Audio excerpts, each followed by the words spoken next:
Hi friends, ఈరోజైతే చాలా మారుమూల గ్రామానికి అయితే వచ్చేసిన.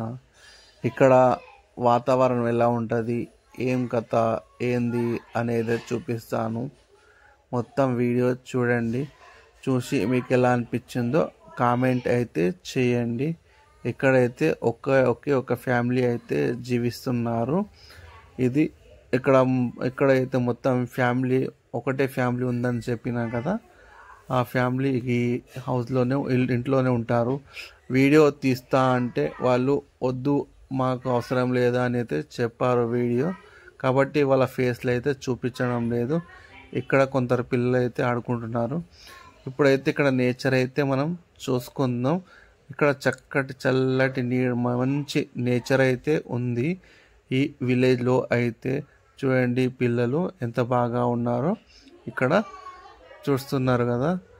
చూడండి, ఇక్కడ వస్తే ఇక్కడ ఫారంకి సంబంధించి ఇక్కడ వస్తువులు అయితే కొన్ని అయితే ఉన్నాయి.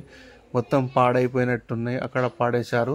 ఈ విధంగా ఇట్లా పడేయకూడదు, అందులో నీళ్లు ఇంకుతాయి అని దోమలు వస్తాయని తీసి కింద అయితే పడేయడం జరిగింది. తర్వాత అక్కడ నుంచి చేతులు ఖరాబ్ అయినాయి కాబట్టి కడుక్కుందామని కొలాయి దగ్గరికి అయితే వెళ్ళాను. ఈ వీడియో అయితే అక్కడ ఉన్న ఒక బాబు అయితే తీస్తున్నాడు.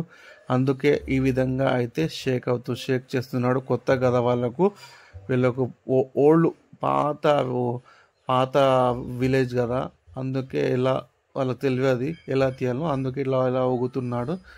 అయితే ఇక్కడ నుంచి చూస్తే ఇక్కడ ఒక సీతాఫలం చెట్టు అయితే కనిపించింది. దానికైతే కాయలు అయితే మంచిగా ఉన్నాయి. ఒకసారి జూమ్ చేయరా అని చెప్తే వాడైతే జూమ్ చేస్తున్నాడు. చూడండి, జూమ్ చేసి చూస్తే ఎంతో చాలా బాగున్నాయి కదా.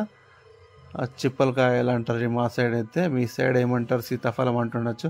అక్కడ నుంచి అక్కడికి బయలుదేరి అక్కడ నుంచి అలా వెళ్తుండే అక్కడైతే నిప్పులు అయితే కనబడ్డాయి. నిప్పులు అంటే ఏం కాదు, ఆ పిల్లలు అయితే అక్కడ బాత్రూమ్ అయితే చేశారు.